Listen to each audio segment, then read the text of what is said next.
ഇടുക്കിയിൽ ചക്കക്കൊമ്പന്റെ ആക്രമണത്തിൽ പരിക്കേറ്റയാൾ മരിച്ചു. ബിയൽറാം സ്വദേശി വെള്ളക്കല്ലിൽ സൗന്ദരരാജാണ് മരിച്ചത്. വിവരങ്ങളുമായി ജോസിൽ ചേരുകയാണ് ഇടുക്കിയിൽ നിന്ന്. ജോസിൽ, ഈ അരിക്കൊമ്പൻ പോയതോടെ ഈ ആന ഭീഷണി ശല്യം കുറെ ഒഴിഞ്ഞു എന്ന് വിചാരിച്ചിരുന്നതാണ്. ഇപ്പോൾ ചക്കക്കൊമ്പന്റെ ആക്രമണത്തിൽ ഒരാൾ മരണപ്പെടുന്ന സാഹചര്യമാണ് ഉണ്ടായത്.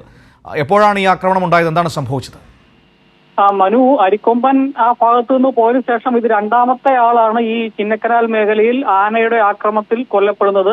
21-ാം തീയതി തിങ്കളാഴ്ച ഉച്ചയ്ക്ക് ശേഷം കൃഷിയിടത്തിൽ ജോലി ചെയ്യുമ്പോഴാണ് സൗന്ദർരാജിനെ കാട്ടാന ആക്രമിച്ചത്. വർഷങ്ങൾക്ക് മുമ്പ് വീണു പരിക്കേറ്റതിനാൽ സൗന്ദർരാജിന്റെ വലതുകാലിന് ശേഷിക്കുറവ് ഉണ്ടായിരുന്നു. അതിനാൽ കാട്ടാന ആക്രമിക്കാൻ എത്തിയപ്പോൾ സൗന്ദർരാജിനെ ഓടി രക്ഷപ്പെടാൻ കഴിഞ്ഞില്ല. സൗന്ദർരാജിന്റെ മകളുടെ മകൻ റെയ്സനും കൃഷിയിടത്തിൽ ഒപ്പമുണ്ടായിരുന്നു. സൗന്ദർരാജിനെ ആന ആക്രമിക്കുന്നത് കണ്ട് റെയ്സൻ ഓടി റോഡിലെത്തി നാട്ടുകാരെ വിവരമറിയിച്ചു. നാട്ടുകാർ സ്ഥലത്തെത്തിയപ്പോൾ ആന അവിടെ തന്നെ ഉണ്ടായിരുന്നു. തുടർന്ന് വനം വകുപ്പ് ഉദ്യോഗസ്ഥർ എത്തിയാണ് ആനയെ തുരുത്തിയ ശേഷം സൗന്ദർരാജിനെ രക്ഷപ്പെടുത്തി ആശുപത്രിയിൽ എത്തിച്ചത്. നെഞ്ചിൽ ഗുരുതര പരിക്കേറ്റ സൗന്ദർരാജിന്റെ 2 കൈകളും ഒടിഞ്ഞിരുന്നു. കാട്ടാന ചവിട്ടിയതിനെ തുടർന്ന് ആന്തരിക അവയവങ്ങൾക്ക് ഏറ്റ ക്ഷതമാണ് മരണകാരണം. അരിക്കൊമ്പനെ ചിന്നക്കനാൽ മേഖലയിൽ നിന്ന് മാറ്റിയതിനു ശേഷം കാട്ടാന ആക്രമണത്തിൽ കൊല്ലപ്പെടുന്ന രണ്ടാമത്തെയാളാണ് സൗന്ദർരാജ്. കഴിഞ്ഞ 8-ാം തീയതി ബിയൽറാമിന് സമീപം പന്നിയാറിൽ കാട്ടാന ആക്രമണത്തിൽ തോട്ടം തൊഴിലാളിയായ പരിമളം കൊല്ലപ്പെട്ടിരുന്നു.